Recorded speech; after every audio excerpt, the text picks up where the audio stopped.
올해 말씀은 은에서 찌꺼기를 제하라, 이런 표를 생각해 봤습니다. 2022년 새해를 이렇게 주신 것만 해도 저는 늘 감사하고 있습니다. 아직은 우리에게 상급 쌓을 기회, 또 하나님께 더 가까이 나갈 기회, 회개할 기회, 새롭게 될 기회, 이 기회를 줬다는 것은 소망이거든요. 기회가 없는 것은 정말 절망입니다. 올 한 해 여러분들에게 이 365일 놀라운 기회를 마음껏 활용해서 세월을 아껴서 인생 역전되는 한 해가 한번 되시길 바라겠습니다. 지금은 마지막 때를 연습하는 때가 아닌가, 이런 생각이 들어요. 지금 코로나가 이제 2년을 지나서 3년째 접어들고 있잖아요. 단순한 질병은 아닌 것 같아요. 하나님의 놀라운 특별한 뜻이 있는 것 같습니다. 하나님이 하시는, 우리는 마지막 때를 준비하는 그런 신앙을 해야 마지막 때가 올 때 견디고 이길 수 있습니다. 지금 준비하지 않으면 그때 그냥 속수무책으로 넘어질 수가 있어요. 그래서 하나님이 올해는 이 말씀을 주시지 않았나. 여러분들 새해 큰 기대를 할 수 있는데 좀 부담이 되기도 하지요. 그러나 하나님은 정확하세요. 우리가 잘 몰라도 하나님은 뜻이 있을 거예요. 그래서 이 말씀을 통해서 올 한 해 정말 여러분들의, 우리 성도님들 인생에 놀라운 하나님이 하실 일이 일어나기를 저는 바라고 믿고 선포합니다. 우리 교회는 매년마다 새해 말씀을 나누고 있죠. 그 말씀으로 표대를 삼아서 한 해 동안 말씀을 이루기 위한 기준을 삼기 위해서 그렇습니다. 올해도 이 말씀이 그냥 표대로 걸려있는 것이 아니고 우리들 각자의 삶 가운데 이루어지는 것을 맛보는 그런 한 해가 되시길 바랍니다. 우리가 늘 경험하지만서도 좋은 말씀이 선포되고 좋은 말씀을 듣는 것보다 더 중요한 것은 그 말씀이 이루어지는 것을 보는 것이죠.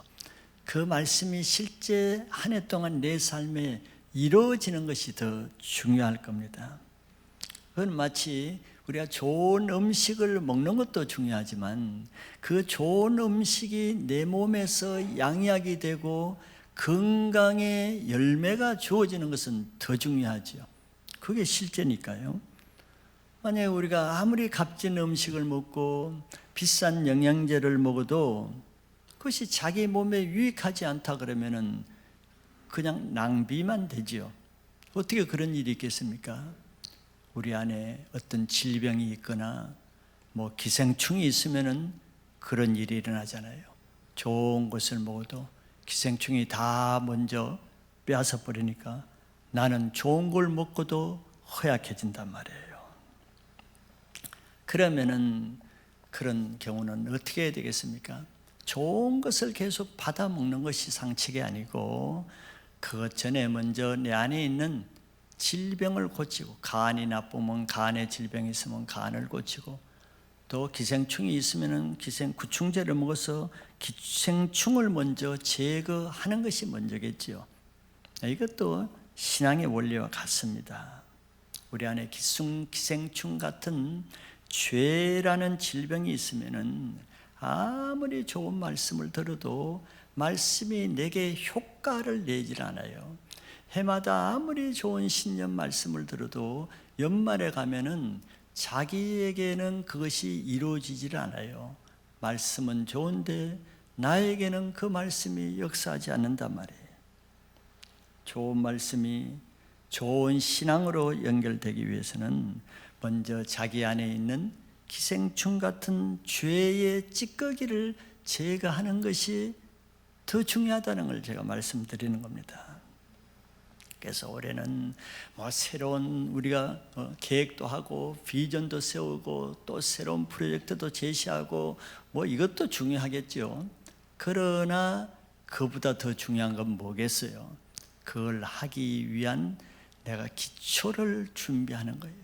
내 안에 새로운 도약을 위해서 우리 안에 먼저 자기 자신이 준비되는 것이 먼저 있어야 그 다음에 이것도 하고 저것도 할 수 있는 기본이 되는 것입니다.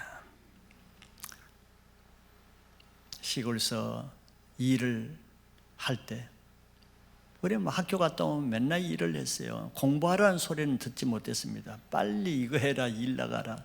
갔다 오면 소목이로 가야 되고 나무하러 가야 되고 풀베러 가야 되고 맨날 그런 거예요. 그 나갈 때 뭘 합니까? 그냥 나가지 않아요.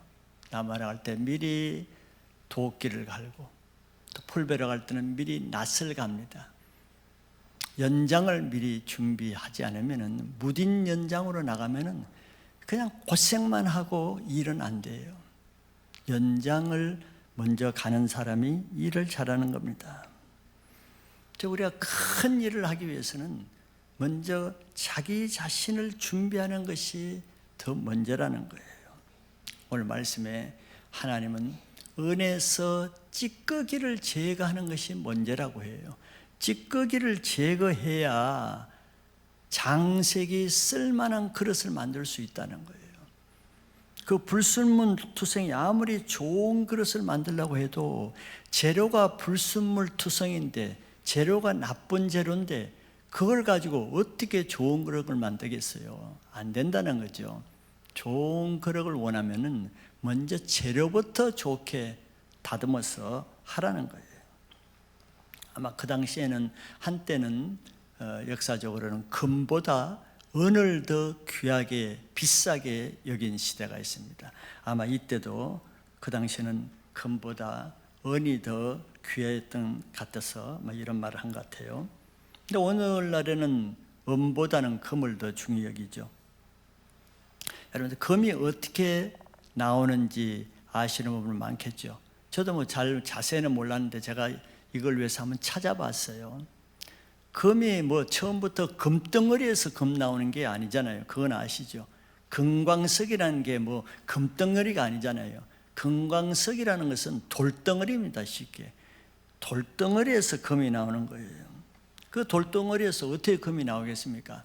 불순물을 제거할 때 금이 나오지 저절로 돌덩어리를 놔둔다고 금이 나오는 건 아니죠. 제가 찾아왔더니요, 금광석이라는 돌덩어리 1톤에서 금을 얼마나 추출해낼 것 같아요? 몇 킬로 나올 것 같아요? 3에서 4g 나온다는 거예요. 감이 안 잡히죠? 한 돈이 3.75g입니다. 1톤이 얼마예요? 1톤을 계산해 보니까 100만 g이더라고. 100만 g. 100만 g의 돌에서 겨우 나오는 금은 3g에서 4g 나온다는 거예요. 금 나오는 거 쉽지 않죠. 그래서 금쪽 같다는 얘기를 하는 거예요. 금이 쉬운 게 아닙니다. 그런데 그 돌덩어리에서 어떻게 금을 빼내겠습니까? 불순물을 어떻게 빼내요? 불로 녹여야 되는 거예요. 그래서 불시험이라고 하는 겁니다. 불로 녹여, 저렇게 풀무나 저런 데서 막 센 불에 녹여야 불순물이 거기서 빠져나가는 거죠. 금의 순도가 있잖아요. 금 나름이잖아요. 금의 순도는 저런 풀무불에 몇 번이나 풀무불을 거치느냐에 따라서 금의 순도가 결정되는 겁니다. 여러분들 금이 여러 종류가 있는 거 아시죠?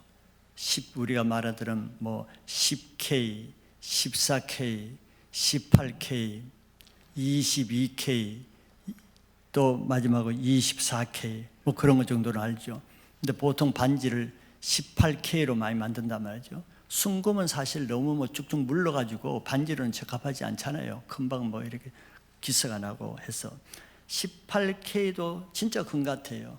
근데 18K는 25% 정도가 그 안에 다른 것이 들어가 있다는 거예요. 아연이나 은이나 니켈 같은 18금도 굉장히 좋은 금인데도 진짜 그 안에 금은 75%만 금이고 나머지는 불순물이 있다는 거예요.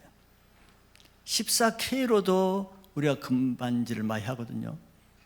제가 군대 가기 전에 이런 금속을 재련하는 보석상에 한 6개월 동안 일한 적이 있어. 이런 걸 좀 알아요. 제가 그냥 하는 게 아니에요. 이제 이 금 세공하는데 저는 거기서 총무일을 했지만 옆에서 금 세공하는 걸 제가 다 보고 그걸 또 백화점에 납품하고 이런 일을 제가 한 6개월 했어요.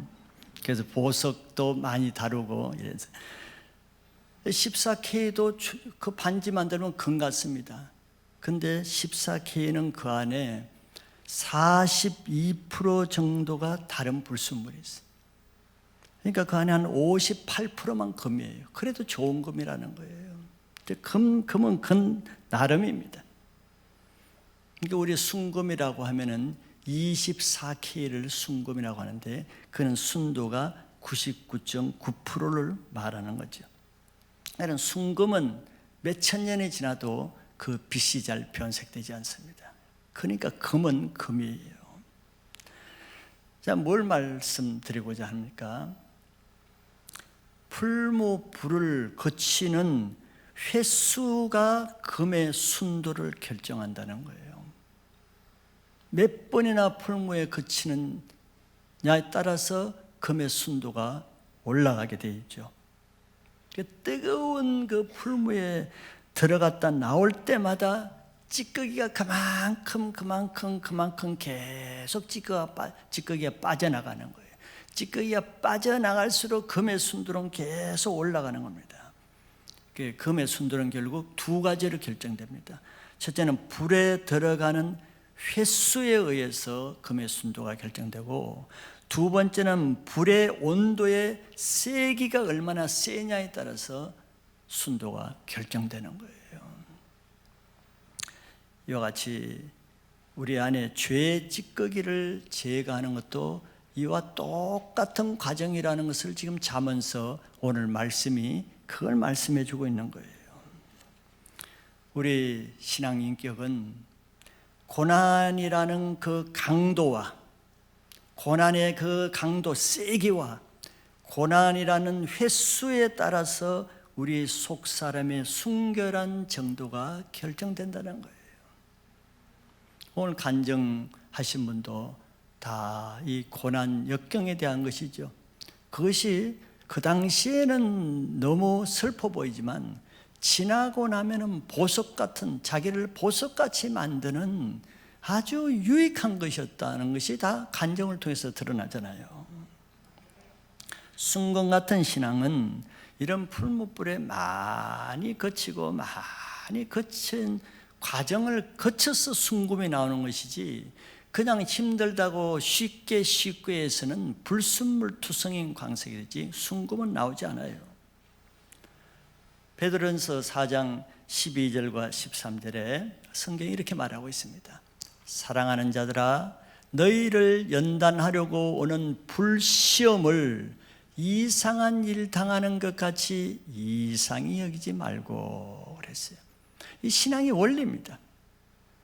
너희를 연단하려고 오는 불시험이 왜 온대요?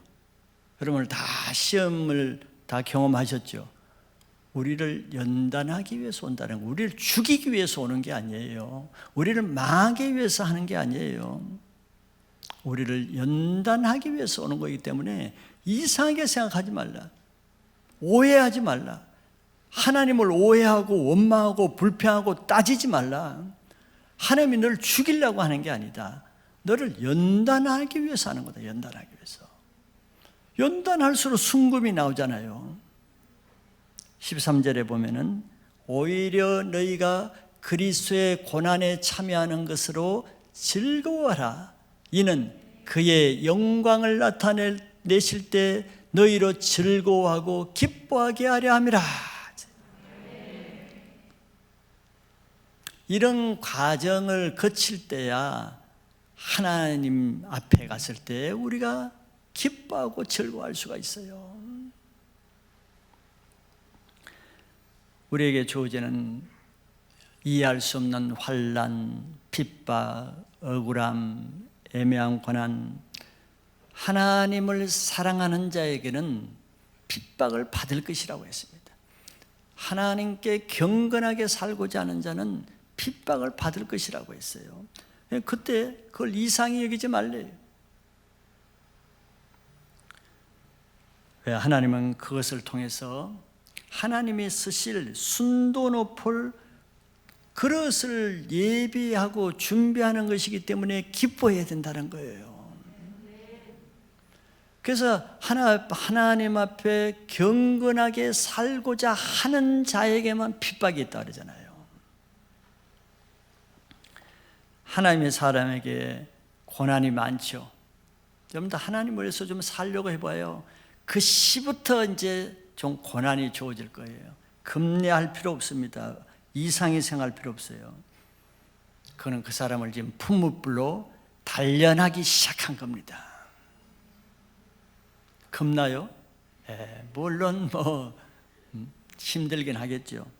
그러나 그 사람은 하나님이 쓰시기로 작정한 사람이에요. 하나님이 금그릇으로 쓰시기로 계획된 사람이라니까요. 그러니까 기뻐해야 됩니다. 이걸 믿으셔야 돼요. 그냥 빈말이 아니라 실제입니다.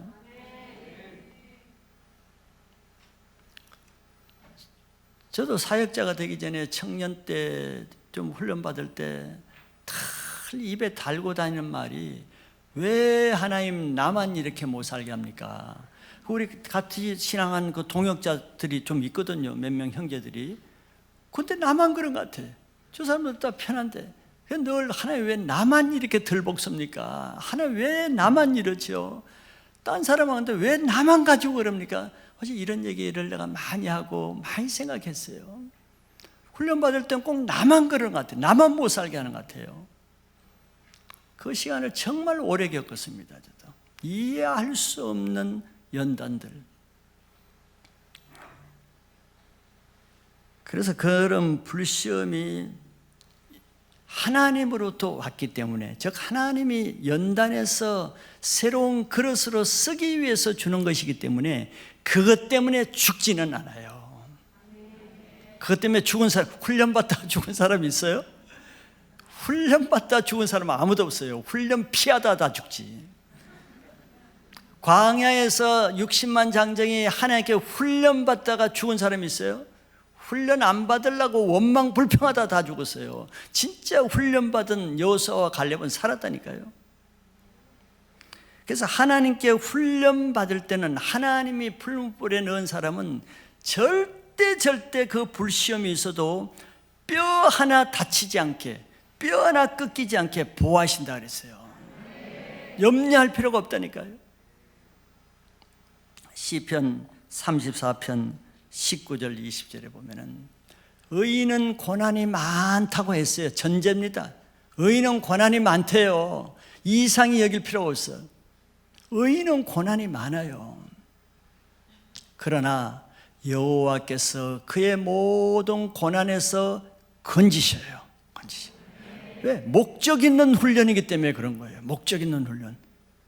하나님은 목적을 가지고 고난을 주시는 거예요. 목적을 가지고 훈련시키는 거예요. 20절에 보면은 그의 모든 뼈를 보호하시며 그 중에서 하나도 꺾이지 아니하도다 그랬어요. 우리 몸에 뼈가 200 몇 개 있다 그러죠. 하나도 안 꺾인대요. 손톱 하나 꺾이지 않아요.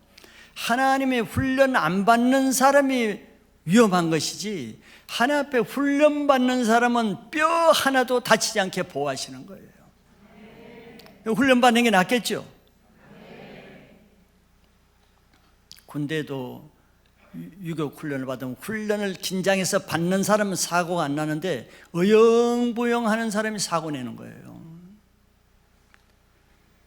우리에게 주어지는 풀무불의 강도가 강하면 강할수록, 여러분들 그 훈련은 더 강한 훈련일수록 우리의 변화는 더 빠르게 일어납니다. 풀무불의 횟수가 많으면 많을수록 우리의 속사람의 변화되는 그 단계는 더 깊게 들어가는 거예요.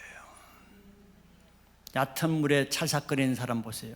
다 훈련을 피하고 연단을 피하고 고난을 피하고 십자가 피해 다니다 보니까 그 단계에 넘어설 수가 없는 거예요. 그 인격의 단계, 그 신앙의 단계를 벗어나지 못해요.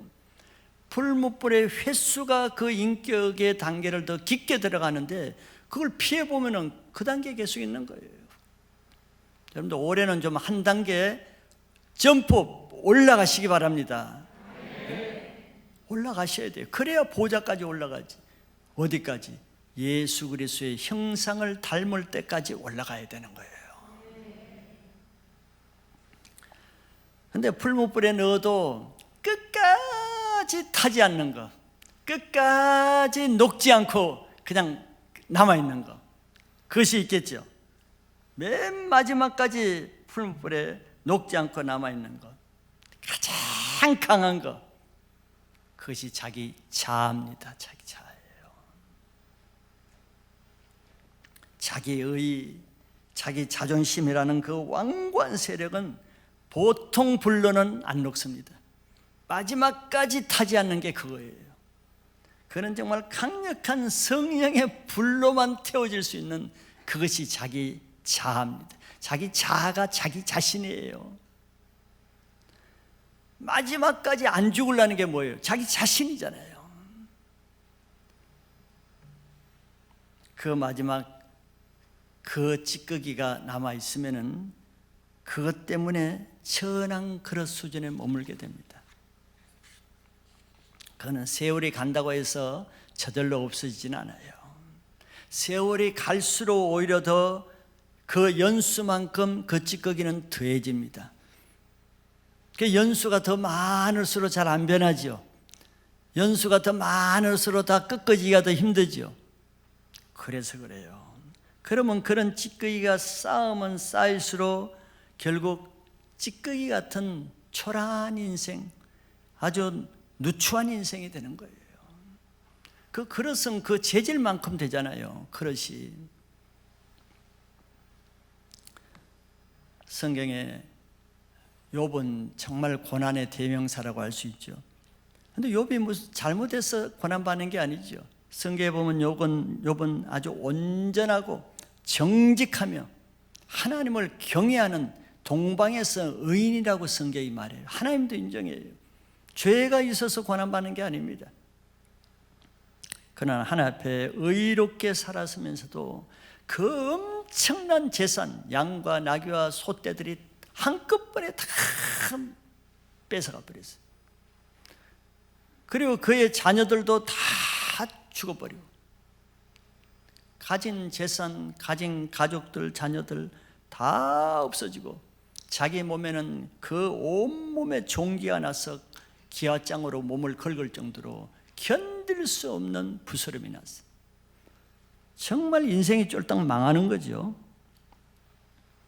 그런데 그것도 하나님이 연단하시는 것 때문에 하나님 뭐라고 하시냐 하면은 사단에게 절대 그의 생명은 해하지 말라 그랬어요.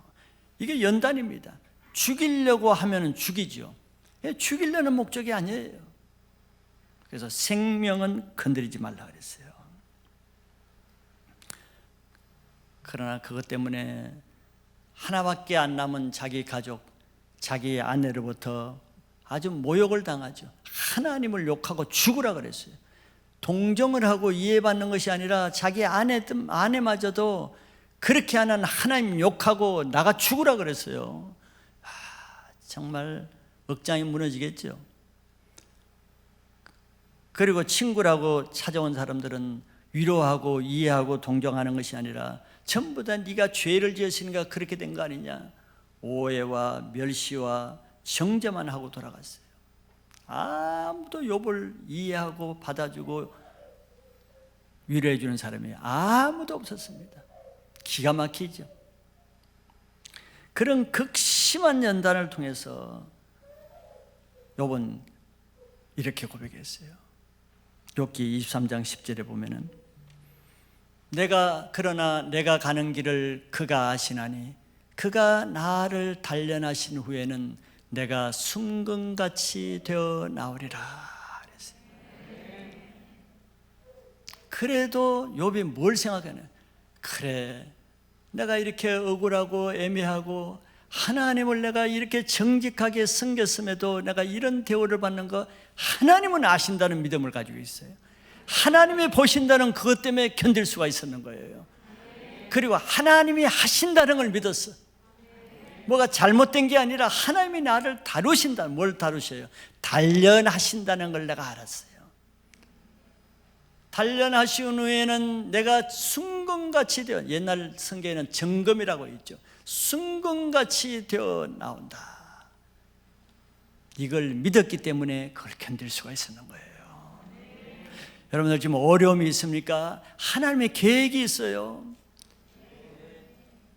하나님이 단련하시는 데는 정금같이 되게 하기 위해서, 다른 사람보다는 더 순금같이 되게 하기 위해서 하나님의 계획이 이루어지고 있기 때문에 기뻐하고 즐거워할 필요가 있습니다.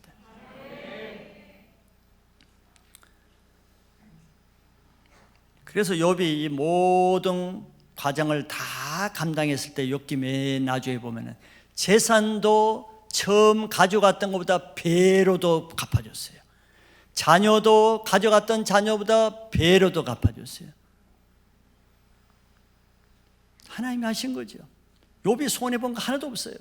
배로 다 채워줬어요.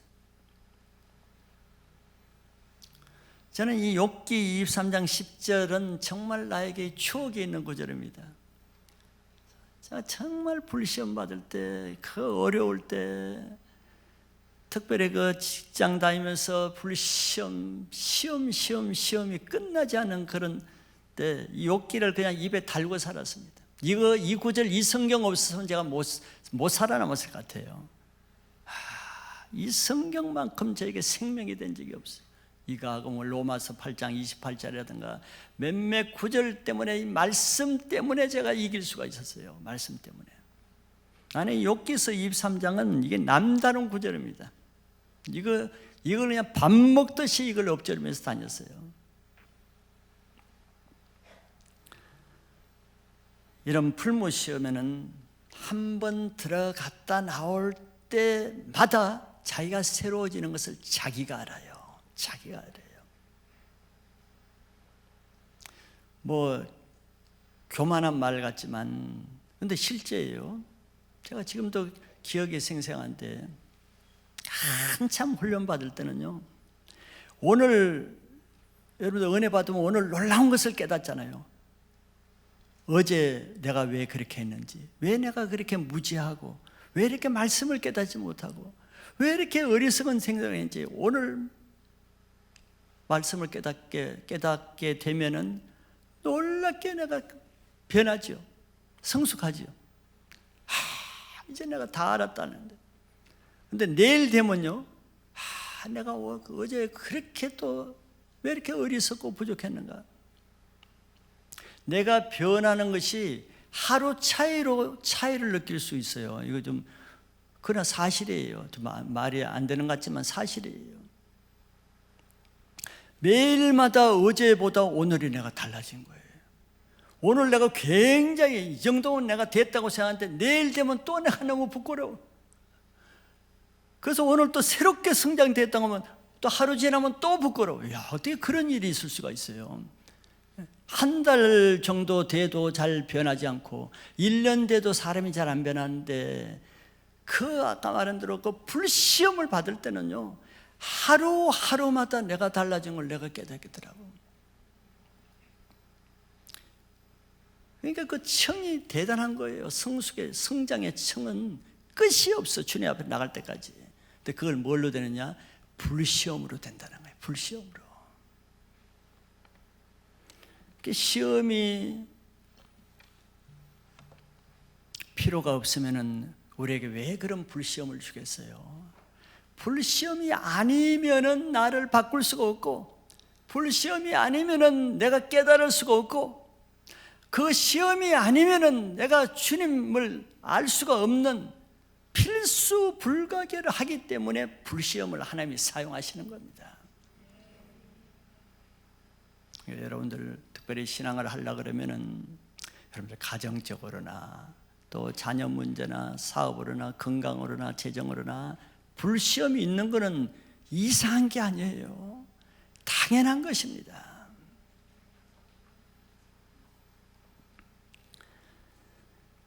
더러운 찌꺼기가 빠지는 만큼 내가 새로워지는 거예요.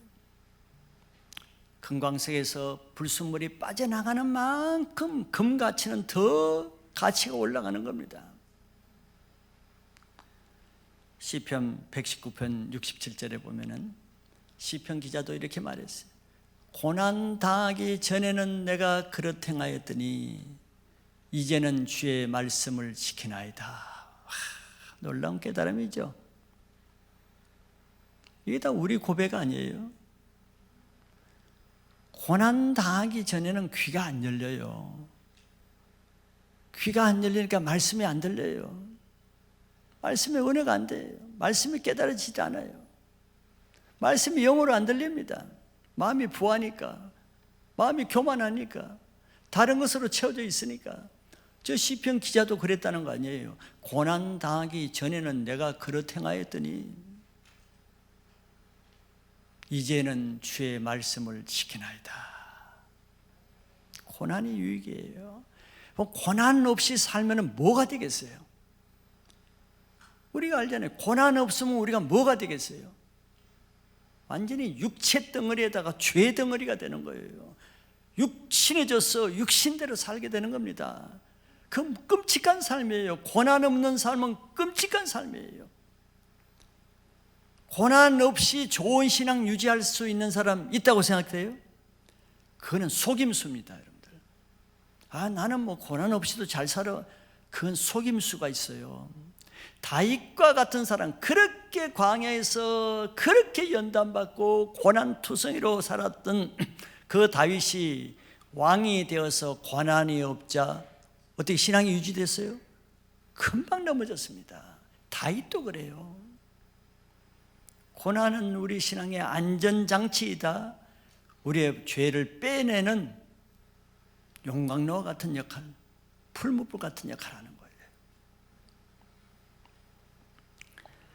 환난이란 불시험을 통과하지 않는 그런 신앙은 겉으로 좋아 보이는 금으로 도금한 종교입니다.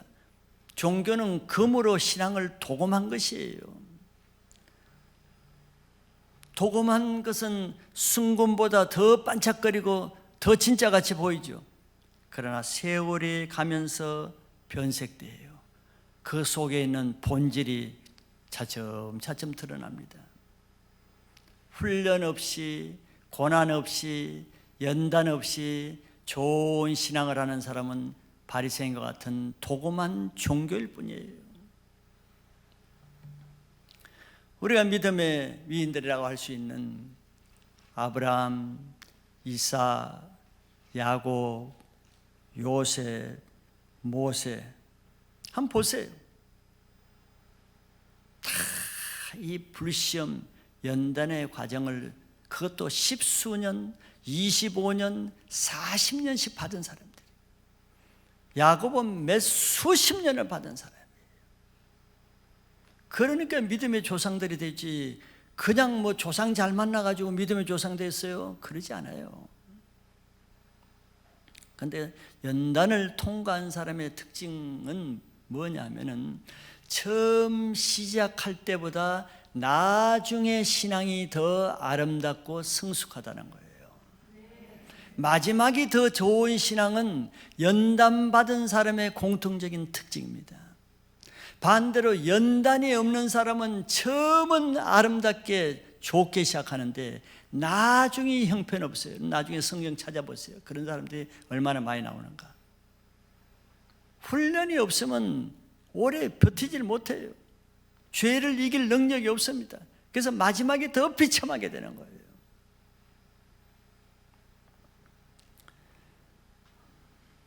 오늘은 이 연단에 대해서 하나님이 정말 그 연단을 인정하신 사람이 있죠. 우리가 잘 아는 다윗입니다. 다윗은 내 마음에 합한 사람이라고 하나님이 인정한 사람이에요. 그리고 하나님이 직접 훈련시키셨고, 그러면 이 다윗이 다윗 된 것은 그냥 된 것이 아니라 하나님의 풀무불을 통과한 그 열매로 다윗이 다윗 된 것입니다. 우리 다윗을 통해서 하나님이 어떻게 다윗을 메시아의 조상이 되도록 연단을 하셨는가, 이것을 통해서 우리 신앙도 같은 코스를 갈 수밖에 없어요. 예수님이 말씀하셨죠. 종이 주인보다 크지 못하고 제자가 스승보다 크지 못해요.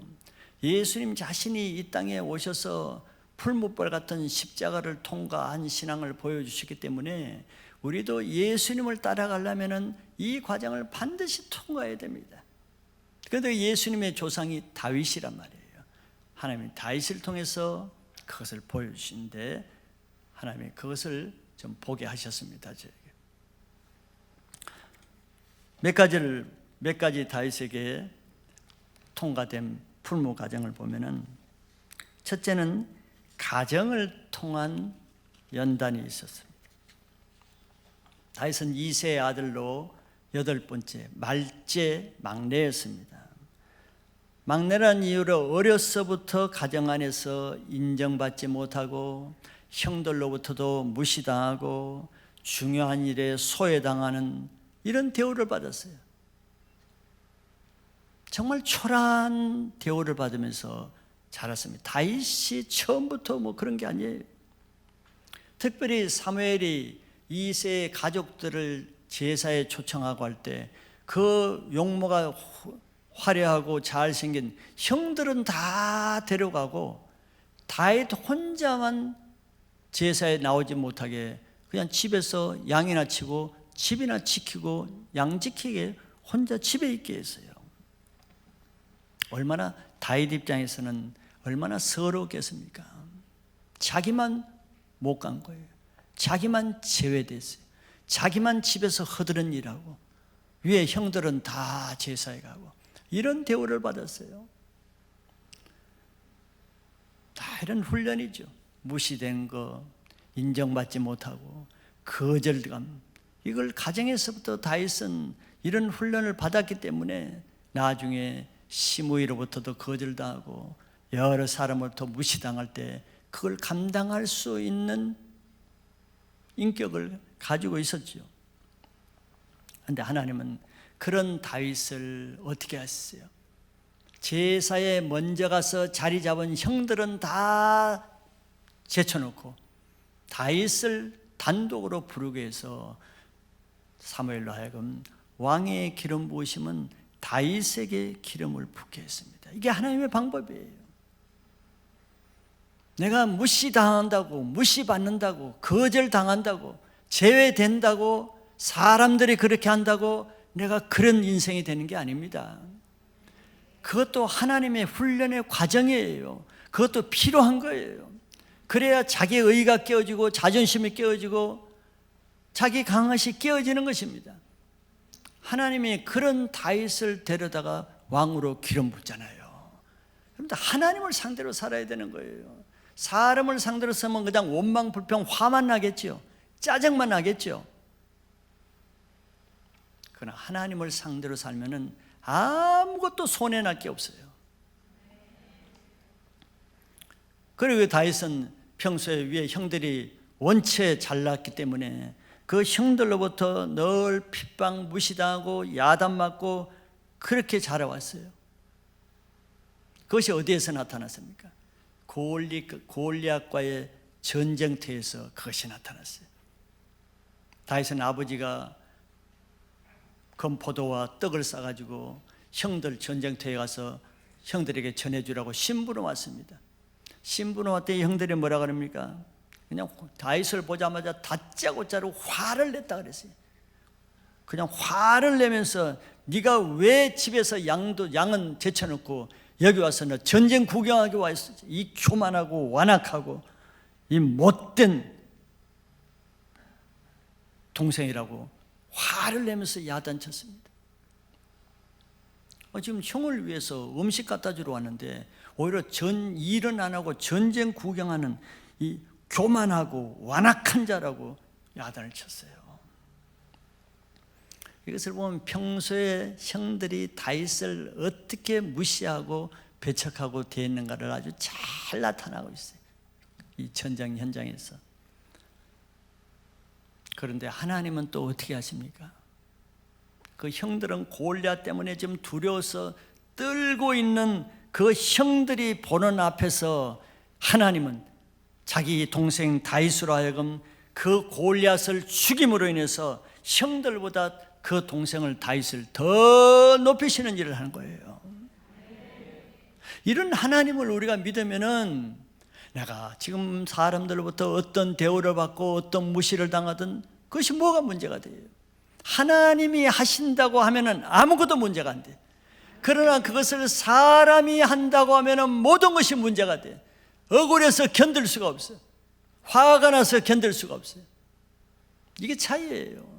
하나님을 상대로 사는 사람과 사람을 상대로 사는 사람의 차이는 이거예요.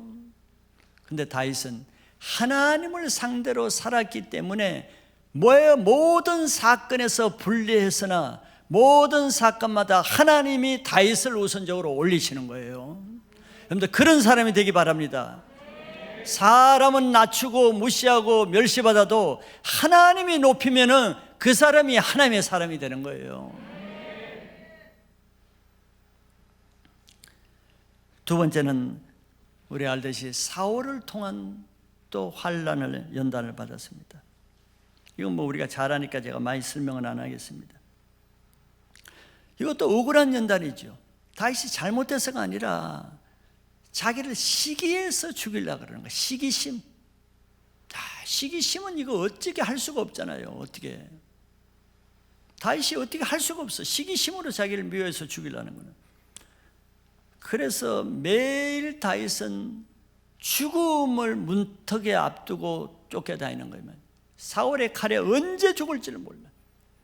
그리고 그것도 하루 이틀이 아니고 십수년 동안 그렇게 함으로써 매일매일 뭐가 문제입니까? 생존이 문제예요. 400명이나 되는 식구들을 먹여 살리려면 그걸 어디서 그 음식을 매일매일 밥 3끼 먹을 걸 어디서 구하냐 말이에요. 생존이 어려운 것이고, 그리고 언제 사울이 자기를 죽일지 예측할 수 없는 죽음의 문턱을 왔다 갔다 하는 연단을 받았어요. 너무 억울하지요. 자기가 잘못한 것이 없는데 시기심 때문에 죽이려니까 얼마나 억울하겠어요. 몇 번이나 사울 왕 앞에 나는 당신에게 왕에게 잘못한 거 없으니까 더 이상 나를 쫓지 마세요. 나는 당신을 죽일 마음이 없습니다. 했는데도 계속 죽이려고 그래요. 감당이 안 되는 거죠. 자, 그런데 하나님을 상대로 하는 다윗에게 이런 불시험을 통과했을 때 하나님은 어떻게 하십니까? 하나님은 다윗을 죽이려 하는 사울은 먼저 죽이시고 수없이 죽을 고비를 넘긴 다윗은 뼈 하나 상하지 않고 죽지 않고 왕이 되게 하시는 분이 하나님입니다. 이게 하나님이 연단하시는 일의 성격이에요. 죽일 것 같지만 죽이지 않고 죽을 것 같지만 죽지 않는, 이것이 하나님의 연단, 하나님이 하시는 훈련의 방법이에요.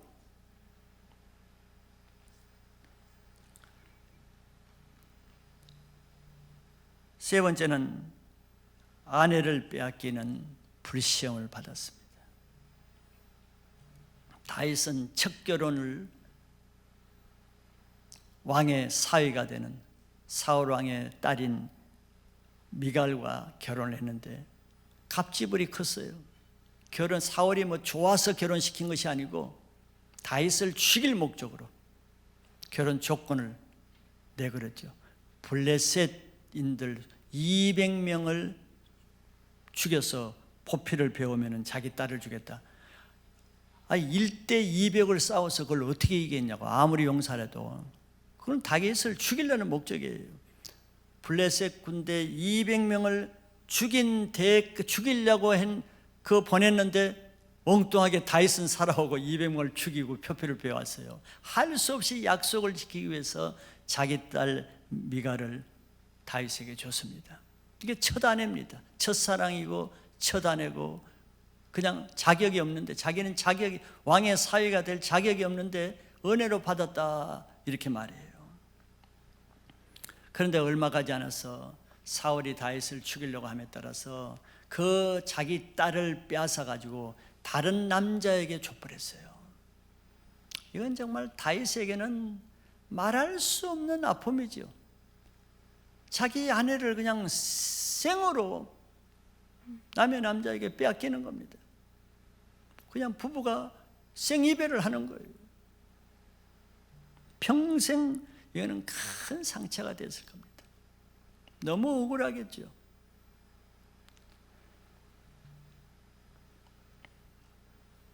근데 하나님은 그 후에 다윗에게 아비가일 같은 현숙한 여인을 또 아내로 붙여주시고, 나중에 결국 다윗은 미갈을 아내로 다시 되찾아 데려오게 됩니다. 이런 건 다 보통 사람이 겪을 수 없는 정말 천신만고의 그 풀무불의 고난을 겪는 거예요. 우리가 보기에는 다윗은 귀공자같이 완전히 공자 스타일로 뭐 그런 것 같죠. 네 번째는 사람을 통한 연단을 받았습니다. 늘 사람은 자기 떡을 먹은 자가 자기를 배반하는 거예요. 내 떡을 먹은 자가 내 발꿈치를 든다. 그건 다윗이 대표적으로 그런 고난을 많이 받은 사람이에요. 가까운 사람들, 자기 신하였던 아히도벨이 자기를 배반하고 압살롬 반역편에 서서 자기를 죽이는 데 앞장을 섰어요. 참 배신감을 느꼈겠죠. 그리고 평생 자기 오른팔처럼 아끼고 신뢰했던 요압, 여러분들 아시죠?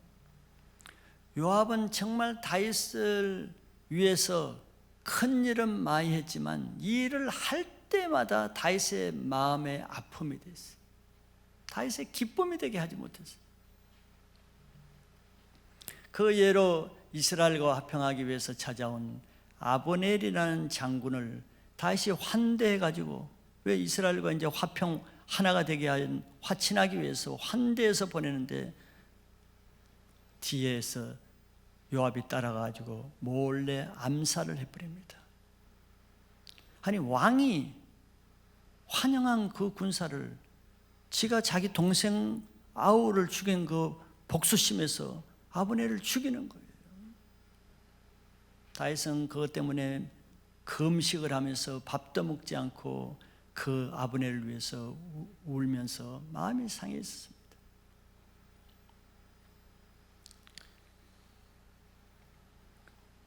또 요압은 그뿐만 아니에요. 압살롬 반역편에서 장군 역할을 하던 그 아마사를, 참 다윗은 통이 큰 사람이죠. 자기를 죽이는 그 반역군에 가담했던 아마사를 화평을 위해서 그 아마사를 자기 군대 장가를 세웠어요. 자기를 죽이려는 그 적군을. 이렇게 다윗은 마음이 넓은 사람이에요. 근데 다윗은 이렇게 하는데 그 요압은 그렇지 못했어요. 요압은 시기심으로 인해서 그 아마사를 또 몰래 암살해 버렸어요. 이런 건 다윗의 그 마음이 보통 아픈 게 아닙니다. 이런 것은.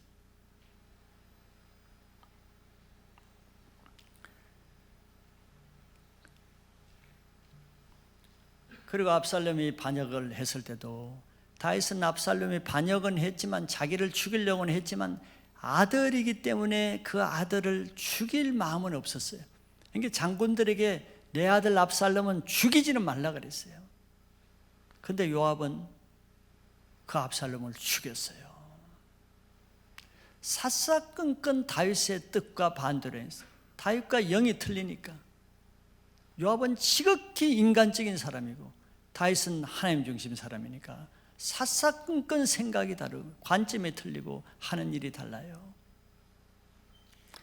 또 요압 때문에 다윗은 많은 평생을 요압 때문에 하여튼 마음고생 훈련을 많이 받았습니다. 그리고 압살롬을 피해서 도망가는 중에 시므이가 나와가지고 돌을 던지며 저주를 퍼붓는 그런 수모를 당하기도 했죠.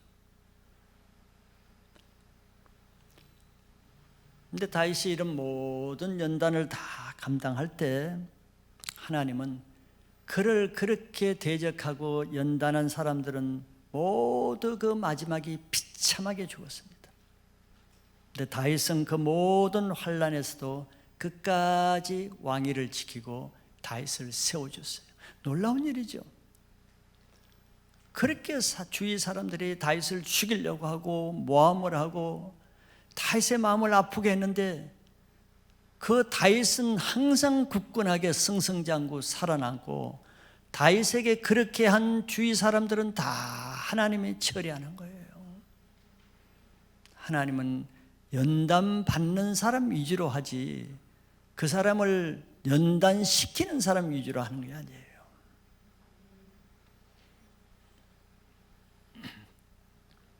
다섯 번째는 다윗은 자녀를 통한 연단을 많이 받았습니다.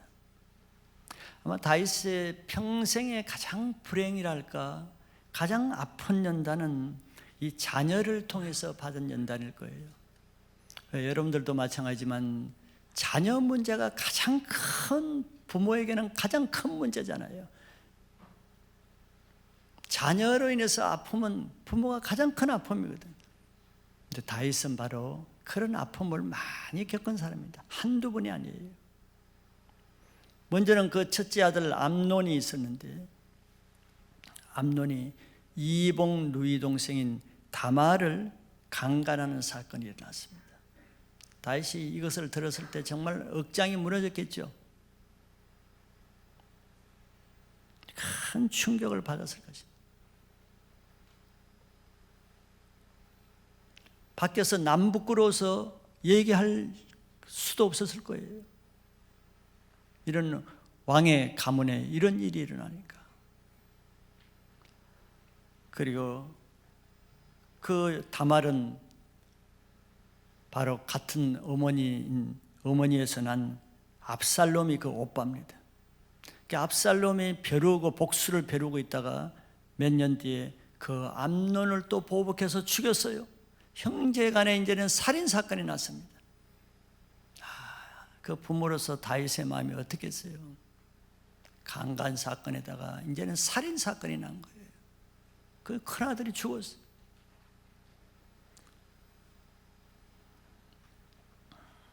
다윗은 이때가 왕이 되었을 때입니다. 훈련 다 끝나고 이제 왕이 되었을 때예요. 왕이 되면은 다 훈련 끝난 것 같죠? 왕이면 이제 다 된 것 같죠? 아니란 말이에요. 왕이 되었어도 계속 이런 불시험은 있는 거예요. 더 큰 불시험이 생기는 거예요. 외부에서 받은 불시험에 비교할 수 없이 이 집안에서 일어난 불시험은 더 심했습니다. 그리고 그 압살롬이 결국은 몇 년 뒤에 아버지를 죽이려고 반역해서 왕궁에 있는 이 후궁들을 다 겁탈하고 그걸로 인해서 다윗은 그 아들에게 쫓겨서 맨발로 기드론 시내를 도망가야 하는 참 처참한 꼴을 당했습니다. 그 아들 때문에. 완전히 우리 보면 콩가루 집안이죠. 완전히 형제 간에 난동을 부리고 죽이고 강간을 하고 이제는 그 아버지까지 죽이려고 달라더니 그런 집안이 어디 있겠어요.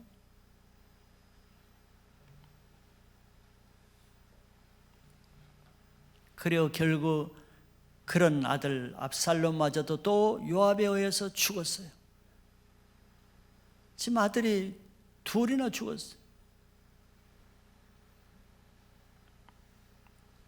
그래서 요압에서 압살롬이 죽었을 때 통곡을 하고 밥도 먹지 않고 그 정도로 다윗은 하여튼 가슴앓이를 많이 했습니다. 그리고 이제 마지막 남은 아들이 아도니아인데, 아도니아는 아주 착한 아들이었어요. 아버지에게 뭐 책망 한 번 안 받은. 그런 아도니아가 또 자기가 왕이 되겠다고, 다윗이 지금 살아있는데, 뻔히 살아있는데 또 반역을 했어. 끝나지 않는 이 자녀 문제, 하나같이 제대로 된 자녀가 하나도 없어요. 거의 다윗은 말년에 죽기 전까지도 이 자녀 문제로 시달렸어요. 마지막까지 아도니아의 이 반역으로 인해서 다윗은 마음고생을 했습니다. 그런데 하나님은 결국 하나님의 뜻을 거스르면서 스스로 왕이 되고자 하는 그 아들들은 다 죽게 하셨어요. 다윗이 그 아픔을 가졌죠. 그리고 결국 하나님이 약속하신 솔로몬을 후계자로 세우게 했습니다. 준비되지 않은 아들은 다 이런저런 사건으로 다 걸러는 역할을 한 거예요.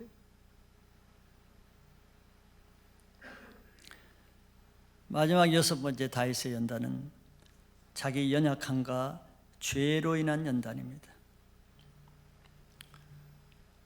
자기 연약함은 사울을 피해서 너무 극심하니까 가드 왕 아기스에게 좀 숨을까 피할까 하고 갔더니, 아기스의 신하가 저자가 다윗이라는 것을 알아차렸어요.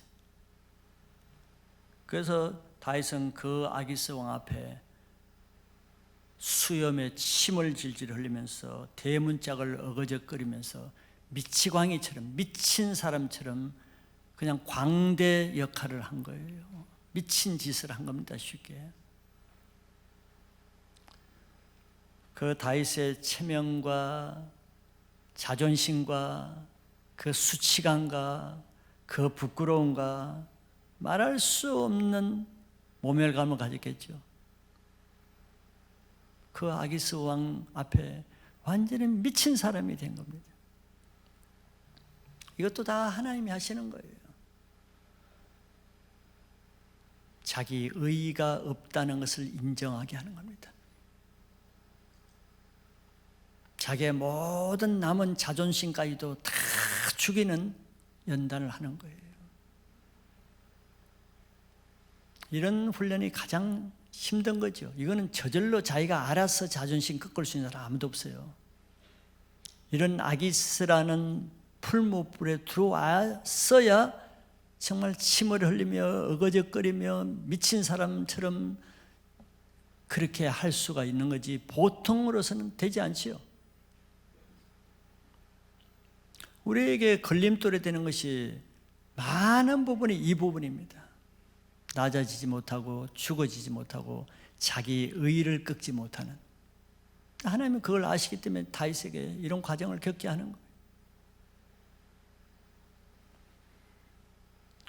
그리고 다윗의 인생의 가장 큰 오점이라고 할 수 있는 밧세바 사건을 통해서 그는 시편에 보면은 그냥 뼈가 쇠하며 진액이 빠지는 그런 고통을 당했다 그랬어요. 죄를 토설하지 않을 때, 회개하지 않을 때, 정말 자기 죄에 대해서 뼈저리게, 죄가 얼마나 심각한 것을 뼛속 깊이 체험했다는 얘기입니다. 그래서 자기가 모태에서부터 죄 중에 출생했다고 말해요. 이것도 역설적이지만 다윗이 만약에 다윗의 인생에 아무 험이나 실패나 죄 지은 것이 없다면 어떻게 되겠어요? 좋겠어요? 우리 편에서는 좋겠죠. 그러면 다윗은 정말 기고만장, 교만, 왕교만, 왕거만에 빠집니다. 이해가 되세요? 물론 우리가, 그래서 내가 역설적이라고 그랬어요. 물론 우리가 죄를 안 지어야죠. 근데 죄를 안 지은 사람이 어떤 자세를 가지고 있어요? 자기가 의인이라는 기고만장한 자세를 갖겠죠. 죄를 지으면서도 남에게 죄가 안 들킨 사람 자세를 보세요. 남 정죄하고 판단하고 교만하고, 사람은 그런 거예요. 자기가 의인이 된단 말이에요. 바리새인들 보세요. 속으로는 온갖 죄를 다 짓고 있으면서도 다 감추고 나서는 남을 가차없이 정죄하고 판단하고, 기도할 때는 하나님이여 나는 일에 2번씩 금식하고 11조도 하고 안식일 지키고 온갖 의를 자랑하는 기도를 다 하잖아요. 사람은 그렇게 된다니까요. 근데 다윗은 어떤 사람이에요? 정말 흠없이 점없이 그렇게 살아온 사람이에요. 남을 용서하고 남이 잘되게 하고, 역설적이라고 제가 얘기합니다. 다윗이 끝까지 만약에 그렇게 했으면 다윗이 신이 되겠죠. 자기 자신도 자기를 신으로 여기고 남도 다윗을 신으로 여길 거예요.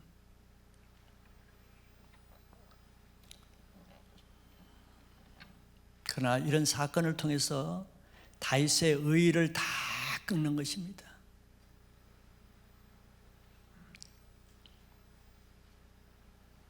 다윗의 자랑을 다 끊는 거예요. 다윗이 이런 사건이 아니면은 자기가 뼛속 깊이 죄인이라는 것을 깨닫는 것 쉽지 않습니다. 늘 사울과 비교하겠죠. 요압과 비교하겠죠. 그런 사람과 비교하기 때문에 자기가 죄인인 걸 인정하는 게 쉽지가 않아요. 여러분, 죄를 정말 깊이 죄를 깨달은 사람이 죄를 알아요. 죄가 얼마나 악하고 무서운 것인가. 그리고 그것으로 인해서 자기가 죄인이라는 것을 깊이 알아요.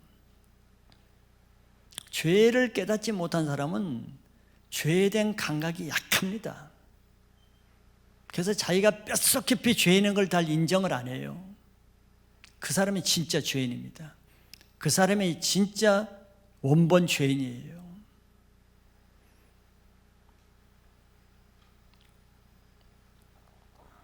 다윗은 이 밧세바 사건 때문에 정말 자기가 죄인이라는 것을 인정할 수 있는 하나의 은혜입니다. 은혜예요. 은혜이기 때문에 그가 회개하고 용서함을 받았잖아요. 이게 중요한 거예요. 그랬더니 하나님은 어떻게 했어요? 그 밧세바에서 나온 아들을 왕 계승자로 한 거예요. 우리 보면 택도 없는 소리죠. 뭐 그런 여자에게서 난 아들을, 그게 우리의 의로 기준해서 하는 생각입니다. 그게 세상의 의죠. 하나님은 회개할 것이 없는 99사람보다는 회개한 한 사람이 하늘에서 기쁨이 된다 그랬어요. 그런데 자기가 죄인이 아닌데 회개할 이유가 있겠어요? 내가 뼛속 깊이 죄를 인정하고 깨닫지 못하는데 어떻게 회개해? 회개 못해요. 회개할 것이 없어요. 그러니까 그런 사람은 99사람의 의인은 될 수 있어도 회개하는 죄인이 뭔가는 몰라요. 여러분들 기도를 3시간, 4시간, 5시간 하면서도 회개 안 된 사람, 왜 회개가 안 됐어요? 뼛속 깊이 자기가 죄인이라는 것이 인정이 잘 안 되면 회개가 안 되는 겁니다. 뭐 회개할 게 뭐가 있어요? 회개가 안 되지. 자기가 죄인이라는 것을 깨달아져야 회개가 되는 거예요. 근데 다윗은 그런 죄를 짓고 나단 선지자에 의해서 메시지를 줄 때 자기를 인정하고 회개할 때 하나님이 그 밧세바에서 난 솔로몬을 후계자로 세웁니다. 자, 이와 같이 뭐 이 밖에도 더 있겠지만 다윗이 다윗된 것은 그냥 은혜로 쉽게 되는 것이 아닙니다. 그는 많은 풀무에 갑집을 한 거예요. 자, 보통 사람 같으면은 이 중에 한두 가지고도 넘어지는 사람 많죠. 그냥 자녀 문제 한 문제만 걸려도 그냥 인생이 완전히 낙담되고 하나님이 어디 있냐 원망 불평하면서 다 때려치우는 사람도 있죠. 자기 아내 문제, 부부 문제 한 가지만 걸려 있어도 인생이 무너지는 것처럼 인생을 포기하는 사람도 있겠죠. 주위에 억울하게 자기를 모함하고 대적하고 죽이려고 그러고 반역하고 이런 사람 한 사람만 있어도 그냥 인생 소망을 다 잃고 낙심하고 자기가 먼저 죽으려고 하는 사람도 있죠.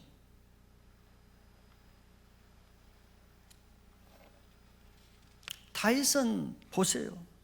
정말 보통 사람으로서는 한 가지도 감당할 수 없는 이런 엄청난 문제, 엄청난 풀무불. 그의 인생이 뭐 귀공자 같은 삶 같아도 이걸 볼 때 파란만장한 삶이에요. 파란만장한 삶이었다는 거예요. 진주가 어디서 나옵니까? 진주 그 예쁜 진주가 어디서 나와요? 평생을 조개가 눈물로 아픔으로 상처로 그 눈물 쓸개를 빼낸 그 아픔의 대가로 아름다운 진주가 나오잖아요.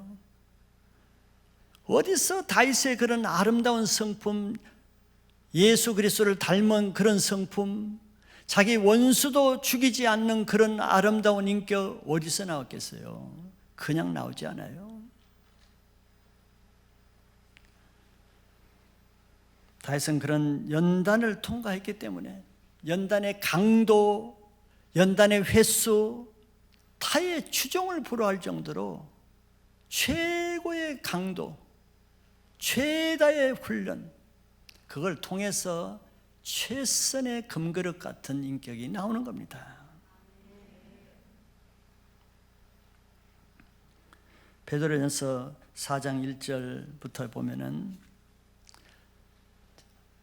하나님 왜 이런 육체의 훈련을 시키는가? 성경이 그 설명을 하고 있습니다. 그리스도께서 이미 육체의 고난을 받으셨으니 너희도 같은 마음으로 갑옷을 삼으라. 너희도 같은 마음으로 갑옷을 삼으래요. 갑옷, 죄를 맞는 갑옷. 뭘로 갑옷을 삼아요? 육체의 고난이라는 거예요. 육체의 고난이 죄를 끊는 거예요. 다윗이 그동안에 그 죄를 끊을 수 있었던 것은 끊임없는 형들로부터, 사울로부터, 자녀로부터, 또 주의 그 신하로부터 끊임없는 육체의 고난을 통해서 죄를 막는 갑옷이 됐다는 거예요. 그런데 고난이 없을 때 왕궁에서 옥상에서 죄를 짓잖아요. 갑옷을 벗었어요. 고난이 없어져 버렸어요. 왜 고난이 필요한가? 이는 왜냐하면 육체의 고난을 받은 자는 죄를 그쳤음이니 그랬어요. 육체의 고난이 죄를 그치기. 잠언서에도 아이들 죄를 지으면 어떻게 하래요? 매를 회초리로 때리라 그랬잖아요. 고난. 요즘은 그런 체벌이 없어지고 군대도 체벌이 없어짐으로써 죄를 이제 그칠 길이 없을 것 같아요. 육체의 고난이 나쁜 게 아닙니다. 죄인에게는 육체의 고난이 갑옷이라 그랬어요. 갑옷. 갑옷을 벗어버리면 저게 화살을 맞는 거예요. 2절에 보면은 그 후로는 다시 사람의 정욕을 따르지 않고 하나님의 뜻을 따라 육체의 남은 때를 살게 하려 함이라. 죄는 뭐예요? 결국 사람의 정욕을 따라 살게 하는 게 죄란 말이에요. 그 죄를 끊고 어떻게 살게? 하나님의 뜻대로 육체의 남은 때를 살게 하렵니다. 여러분들 육체의 남은 때를 하나님의 뜻대로 사시길 바랍니다. 육체의 남은 때가 몇 년이 남았을지 몰라도 하나님의 뜻대로 살아야 돼요. 3절에는 너희가 음란과 정욕과 술 취함과 방탕과 향락과 모법한 우상 숭배를 하여 이방인의 뜻을 따라 행한 것은 지나간 때로 족하도다. 여러분들 지나간 때로 족하게 계세요? 아직도 미련이 있어요? 이제 미련 없어야죠. 지나간 때로 족하대요. 지나간 때 그만큼 했으면 됐다는 겁니다. 풀무불의 찌꺼기들, 저 음란의 찌꺼기들, 정욕의 찌꺼기들, 술 취함의 찌꺼기들, 방탕의 찌꺼기, 향락의 찌꺼기, 무법한 우상 숭배 찌꺼기들 다 이제는 제거하시기 바랍니다. 이제는 지나간 때로 족하게 여기고 미련 갖지 말고 앞으로는 하나님의 때를, 하나님의 뜻을 위해서 사시길 바라요. 우리 신앙의, 기독교 신앙의 핵심이 뭡니까? 십자가잖아요. 십자가가 부활이거든요. 근데 부활이 없이 십자가 없이 부활이 있을 수가 없어요. 그래서 우리의 육체의 죄는 육체의 고난이라는 십자가를 통해서 끝나게 되는 거예요. 그러니까 고난이 없으니까 죄가 안 끊어진다는 얘기입니다. 고난을 피하니까 죄가 그치지 않아요. 죄를 그치려면 풀무불에 육체의 고난을 감당해야 됩니다. 사서 고생하라는 것이 아니고 나에게 주어지는 십자가의 고난을 피하지 않아야 된다는 거예요. 이런 십자가를 통과하는 믿음만이 여러분들 앞으로 다가올 마지막 시대를 견디고 이길 수 있는 능력이 됩니다. 이런 십자가를 통과하지 못하고 이런 고난을 감당하지 못하면 앞으로 다가올 마지막 때의 환난은요, 이것의 10배, 100배, 1000배 더 강도가 높은 환난이 와요. 예수님도 마지막 때 너희들은 모든 민족으로부터 미움을 받는다 그랬어요. 배척을 당하고 공회에 넘겨주고 죽임에 넘겨지되 너희 가족들이 너희를 잡아서 죽는 데 넘겨준대요. 와, 무서운 날이 온다 그런 거죠. 그럴 때 여러분들 이런 지금 여러분들 믿음 가지고 그거 이길 수가 있겠어요? 예, 이길 수 있길 바랍니다. 그런 믿음은 십자가의 환난을 통과한 사람만 그때 가서 그걸 이길 수가 있어요. 지금부터 그런 믿음을 준비해야 됩니다. 십자가의 영성이 없으면은 우리는 환난이 올 때마다 믿음 배반하고 떠나고 걸러지는 인생, 광야에서 그냥 죽는 인생으로 끝마치는 겁니다. 가나안에 들어가지 못하고 중대에 탈락하는 거예요. 우리에게 주어지는 십자가의 환난의 강도가 강할수록, 십자가의 횟수가 더 많을수록 우리 자신의 속사람이 더 강하게 순결하게 정건처럼 된다는 것을 바라보시기 바랍니다. 그래야 그걸 감당할 수 있죠. 그리고 그 환난 가운데서는 하나님은 절대 우리의 뼈 하나도 부러지게 하지 않아요. 다윗을 보세요. 주위에서 그렇게 다윗을 죽이려고 그러고 아히도벨도 죽이려고 그러고 자기 아들 압살롬도 죽이려고 그러고 사울도 죽이려고 그러고 아브넬도 죽이려고 그러고 다윗의 주위에는 다윗을 죽이려는 사람밖에 없어. 그런데 다윗은 끝까지 살고 다윗을 죽이려는 사람이 주위에서 다 죽어나갔어요. 훈련이 안전한 겁니다. 여러분들 훈련이 위험하다고 생각하죠. 훈련 없는 것이 위험한 거예요. 훈련은 안전한 것입니다. 훈련의 강도가 높을수록 여러분들 변화의 속도는 더 빨라집니다. 훈련의 횟수가 더 많을수록 여러분들의 속사람의 질은 더 퀄리티가 높아지는 것이에요.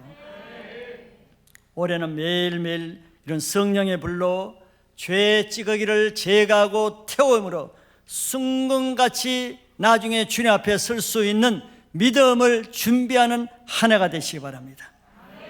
그래서 제2의 다윗과 같은 여러분들이 되어서 여러분들 자녀 세대는 여러분들의 본을 보고 유산으로 자녀 세대에게 이런 훈련의 유산을 남기는 한 해가 되시기를 축복합니다.